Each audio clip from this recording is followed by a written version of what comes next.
Give us your name as I sort of point the mic at you. So. Hi, I'm Dave McIsaac from Halifax, Nova Scotia. Hi, I'm Raylene Rankin from Mabu, Cape Breton. Hi, I'm Cookie Rankin from Mabu, Cape Breton. Hi, I'm Heather Rankin, their sister.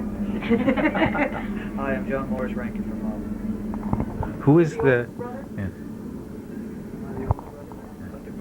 Of these? You're older than these. But there's older than you at home? Oh, there's 3 older. How many at home? 12. Whoa! How many of you sing? Is this sort of a random selection of the family? We pick names for every trip. Just kidding, Marcia, just kidding. There are 5 in the group who sing formally, who do this on a professional basis. But everyone pretty well has some musical talent. When we get together informally for family gatherings, everyone contributes musically. So where did you get, some of your music is sort of generalized, you know, I mean, it's the kind of thing that you hear a lot of people doing, Mari's Wedding and, you know, songs like that a number of people have covered. Did you get it growing up? Is there like a Mabu tradition of music, or? Like we mentioned in the set that we do on the boat, a lot of our music is influenced by Scottish and Irish background, because we are of Scottish and Irish descent. So a lot of that music has come over with the people who came over in the boats hundreds of years ago. And some of the material we do in the set is original material, music written by, for example, Jimmy Rankin, the absent brother. So this is, I mean, it's not sort of traditional music that you got from your family, from other people in Mabu, or is it stuff you got from record? Some from record, and some we pick up from people who come and play at the house for a party, and we'll hear a song that we really like and pick it up. For example, on the album that we released last November, we do a song called The Lament of the Irish Immigrant. And that song has been passed down through the family, through my father and his mother, who used to sing it. I'm not quite sure where they got it, but it was a song that you might find in an Irish songbook, but which has always also been passed down through the generations. When you have a party, what, do they push back the table in the kitchen and people sing and play, or what'd you do? Anybody want to answer that? Sit around the living room and eat potato chips and dip the way people do it parties in the States? Oh, we usually sit around the kitchen, the guitar, join in and sing. You don't necessarily need a party to have music in the house. There's always music. Oh, really? You sing when you do the dishes? Yeah, we're either listening to it or something. How do you work out the harmonies? Somebody, who does the high part? Someone asked us that yesterday. We pretty well trade off the parts. Nobody sticks to a low or a high part. Okay. We do all of our harmonies by ear. First part is easy. Yeah, the second is a little tricky. So you just sit around the house and work them out? Basically. Sometimes they're just natural. Improvise? Harmonies that we're doing with John Allen are pretty impromptu. The ones that we do with his set, because we don't often play with John Allen. You're used to singing and harmonizing. You do that in my family. It does come naturally. Yeah. You just do it. Yeah. Skill. Yeah, exactly. It's something that you work at, you know, for a long period of time before you become, you know, Really good at it. Yeah. Yeah. Talk about the step dancing. Where did you pick that up? All of us have had various teachers.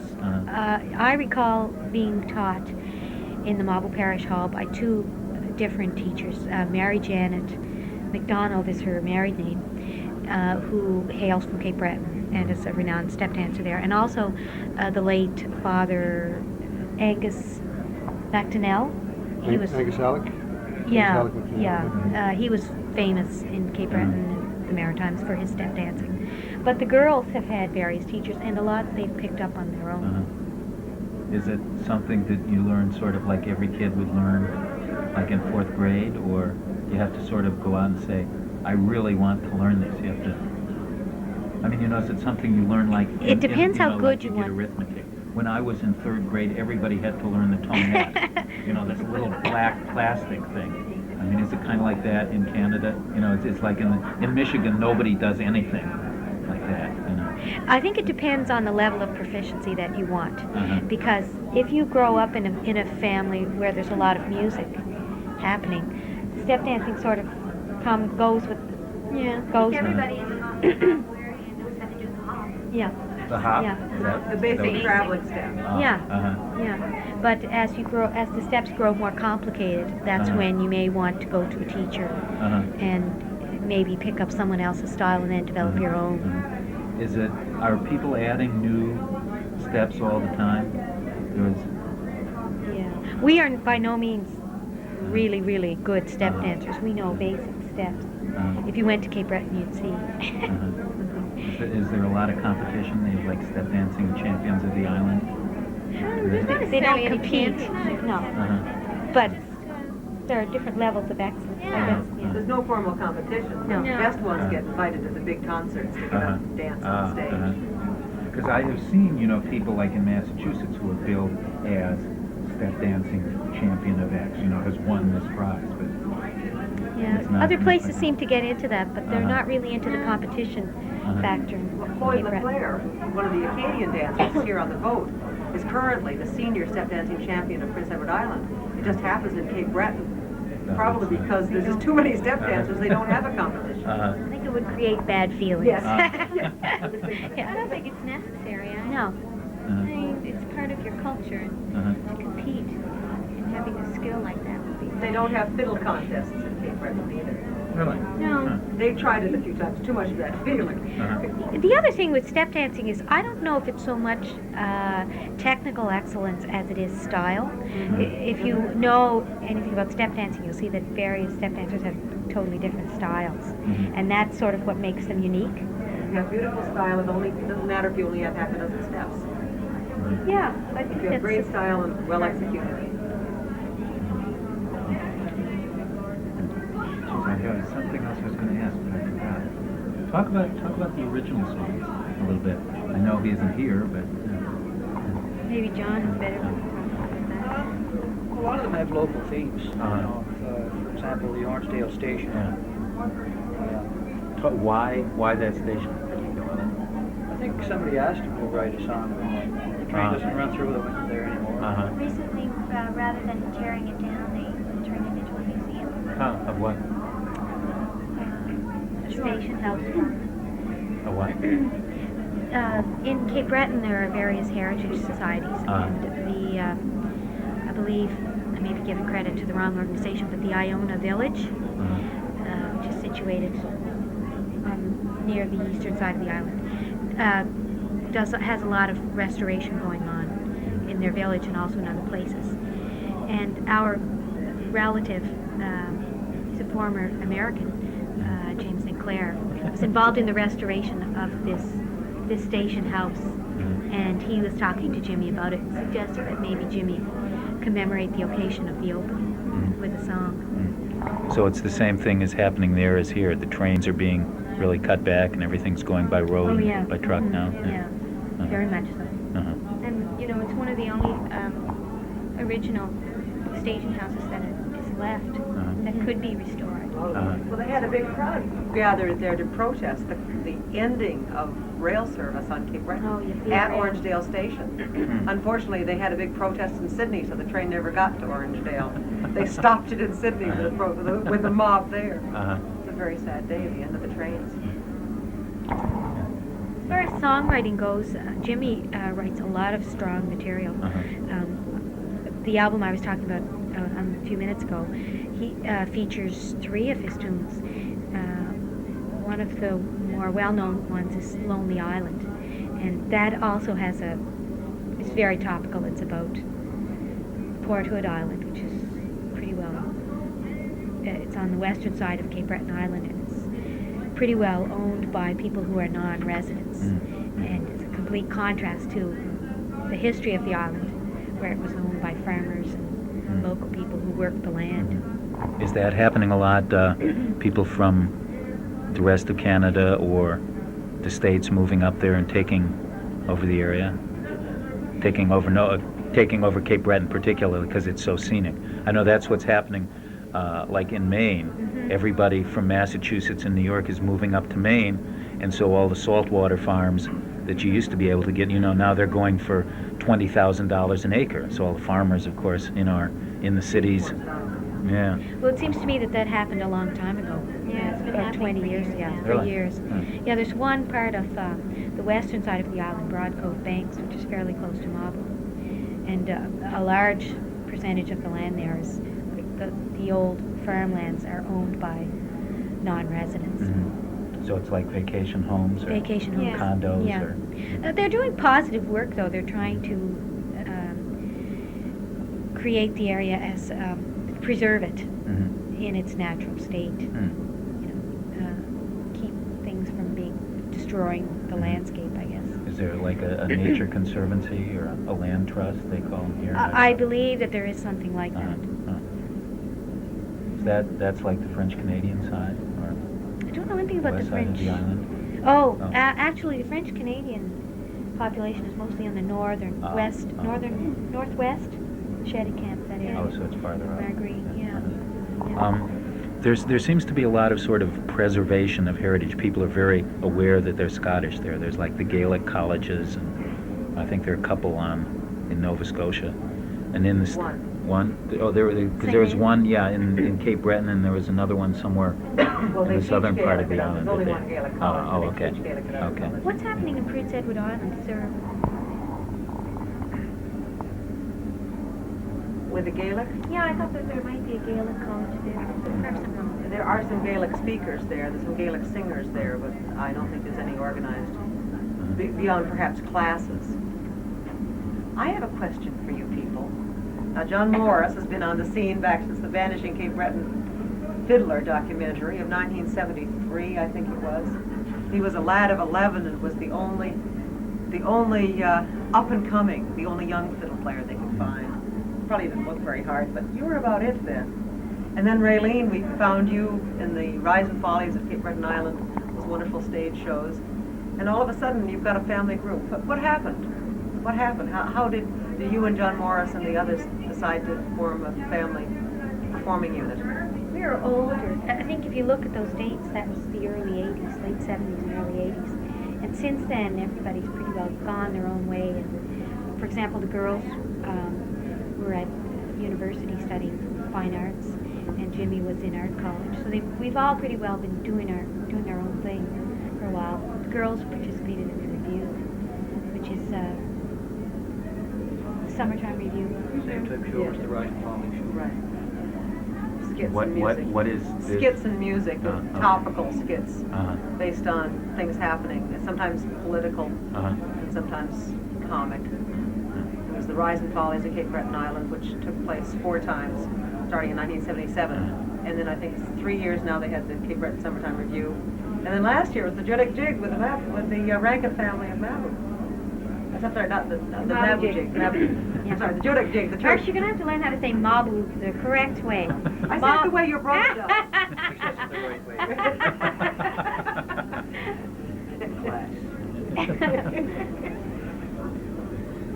So we've all pretty well been doing our own thing for the last 5 or 6 years.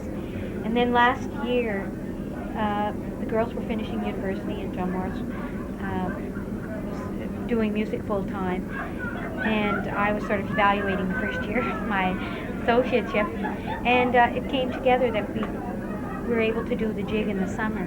And that sort of catapulted into other projects. We did an album, we recorded an album in the fall. And we've been going as a group ever since. So your musical group kind of took on a life of its own. Pretty well. It was developing up to the jig, and then the jig sort of solidified the form and the style that we were working at, I think. Would you say? Yeah. So what have you, where have you played since? What kinds of things? What venues? Mostly around the Maritimes. Things have been sort of building, and I believe, I feel that this summer looks to be the culmination of the things that we've been working at. We've been doing a lot of promotion and trying to get our album distributed. So this summer we're booked to do the Winnipeg Folk Festival and Mariposa Folk Festival. We'll be doing gigs in PEI and mainland Nova Scotia. So we're gradually extending our audience. So you're traveling mostly like on the folk circuit? Very Pretty successful, well. very successful sold out engagement in the Boston area recently. That's right, yeah, about a month ago. But Your U.S. debut, wasn't it, as a group? well, Carnegie Hall next time, eh? The girls don't think small. Well, I figure if Mary Black can do it, one guitar player.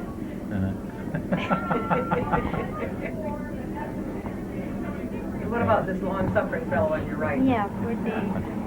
Is it legal to put out an album without Dave McIsaac on it?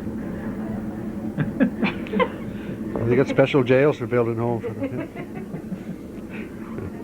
You play the fiddle, the guitar, the bass. Am I forgetting anything? Record player. Don't forget the dobro. Play dobro, Dobro. mandolin, mandolcello, Whoa. kitchen sink, Codfish. codfish. Yeah. So what are you playing when you're doing dobro? Is this bluegrass or Just and the mandocello? I do, I only associate it with Celtic music, or what? well, I've done some studio work over the years. I hadn't played it for a while. Played it with the folks on a session recently for CBC in Canada, but just kind of like basically kind of the country-based kind of stuff. Like I'm no Jerry Douglas on the dobro, but I play like in the kind of the blues style, holding it up like that rather than on the lap. I just use a bottleneck for a slide. Just trying to get that sound. So like, what would you play? You're doing session work rather than. What would I play? Mean, I mean, you're doing session work. So whatever the song someone comes in with, that's what you play. If I get an idea, I try it. And if it works, great. And if it don't, I'll try something else. Yeah. Yeah. Marcia? These two, John Morrison and Dave McIsaac, played together on the ship on these trips. And they recorded together only a few cuts, unfortunately. Dave McIsaac on the fiddle and you on the piano. Now we've got to get more fiddle music out of John Morrison. He's a fine fiddle player. One of these days, these years. If the rest of the family didn't give you some time to make a record, huh? Oh yeah, I think they can negotiate something. We could handle it. Work it into your contract, Joe. As long as you get 70% of the Tough crowd. Dave, you have your own Celtic guitar album. Yeah, that's right. Yeah. Well, Album Cape guitar solos. Breton fiddle tunes on the guitar. Yeah. Next one I make, I'll practice. Your father was a fiddle player from Vegas, right? That's right. Yeah. His name was. Outside of Inverness, up the road from Madrid. Yeah, his name was Alec Dan McIsaac, and my parents were both Gaelic speakers, and he played the fiddle, and I grew up with it around the house, so that's how I got into the fiddle and the Cape Breton music. Do you speak Gaelic? Is it? Just the bad words. Yeah. That's what I was wondering as well. Is the Gaelic sort of just preserved in the songs? Is it still sort of a functional language? I wouldn't exactly call it a functional language at this point in time. Except with the older people. They're few and far between, we're finding. There's a number of people here in the Boston area for whom it's still Well, a functional surprisingly enough, you find it more in isolated spots like Boston than you do. Like there's a Culturally, for the Gaels, Boston's an isolated spot. And I don't mean that negatively. No, I no, mean no. that there's a group of Cape Bretoners who would have immigrated to Boston, what, 50 or 60 years ago, and they have preserved their language because that was one of the bonds that kept And they them keep in together. touch. They keep in touch among themselves. Yeah, Keep the Gaelic. yeah, but I don't know if that was a bond necessarily in Cape Breton. In fact, a number I of think years you ago it try was hard discouraged. to keep your cultural identity alive when you are away. You're right. Yes, I would agree with that. So You as take it people more for were trying granted to- in your home. Yeah, maybe. people who were really trying to push sort of a trans-Canada identity. Well, see, I don't know if they're doing that anymore, but at one point, I would have heard John Allen's mother talking about, that would have been 50 or 60 years ago when she first went to school. She was only 5 or 6. And at that point in time, the schools refused to teach in Gaelic, so they taught only in English. And I think that was a major factor in discouraging the language. Things like that, I don't know necessarily. Speaking of a living language, though, until a few years ago, when Katie Ann Cameron, your next door neighbor, and Dan Rory, her brother, were still alive, they could talk in Gaelic all day long. But it wasn't passed down. That's the problem. It stayed with that generation. Like so many families, they kept the Gaelic as a secret language for the adults, Yeah. so they could talk among Someone else themselves. was referring to it as that. I don't And they necessarily didn't teach the children, partly because they wanted to be able to talk about the kids in front of the kids without the kids knowing, and partly because they thought they'd be holding them back to teach them something about that. I think that's a more another factor there. I think that's the major factor. Was dissuaded. Because it wasn't Modern, accepted. it wasn't up to No, date, it it wasn't what wasn't. was happening. It wasn't. But songs that we learn in Gaelic, we rarely pick them up by ear. We have to get a tutor to help us to make sure that we have our pronunciation as close as we can to proper Gaelic. We usually go to Effie Rankins, and I'll go to Margie McDonald. There are a number of Gaelic speakers who came from Scotland and married and settled in Loveland, so they help us out. And then there are the older people who have the real authentic model Gaelic. I was reading somewhere that there was, is in Sing Out, I think they were talking about fiddle styles, and they're saying that there's like Cape Breton fiddling as a Scottish style that has since died out in Scotland. Yes. That there was another area of Scotland that sort of swept, that style swept everybody else in Scotland, and the people that came to Cape Breton had a different fiddling style, which became extinct over there and is still, carried on in Cape Breton. Scots who emigrated to Cape Breton came primarily from the Western Highlands and the Hebrides. And the style that I think was from the Northeast more is what was perpetuated in Scotland, and what is perpetuated today. And they feel that Neil Gow and Scott Skinner sounded a lot more like Angus Chisholm and Buddy McMaster and the great Cape Breton fiddle players. And there's actually a few cylinder records, even flat 78s, Scott Skinner, some of the very, very early players. So they had a fire that the Cape Bretoners had that they don't have in Scotland. They call it the Gaelic, at least in Inverness County, it's the Gaelic. I should be talking about it. I don't know anything about fiddle music. You or John Morris would know better than me. Well, I guess something to do with the two would be what they call the Scotch snap, which is the vigorous upbow that they put into the music. Exactly, I was going to say. And that's a lot to do with it too, like she says, putting the Gaelic into you can almost, like a lot of the fiddle tunes, I think that folks will agree that they had words to them years ago. And there's definitely a connection between the two. It's like, do the words influence the way the songs are played? I mean, if you're doing if you're transferring like a sung tune to a fiddle tune. Oh, definitely. You'd have like the phrasing of the, you know what I mean? Yeah.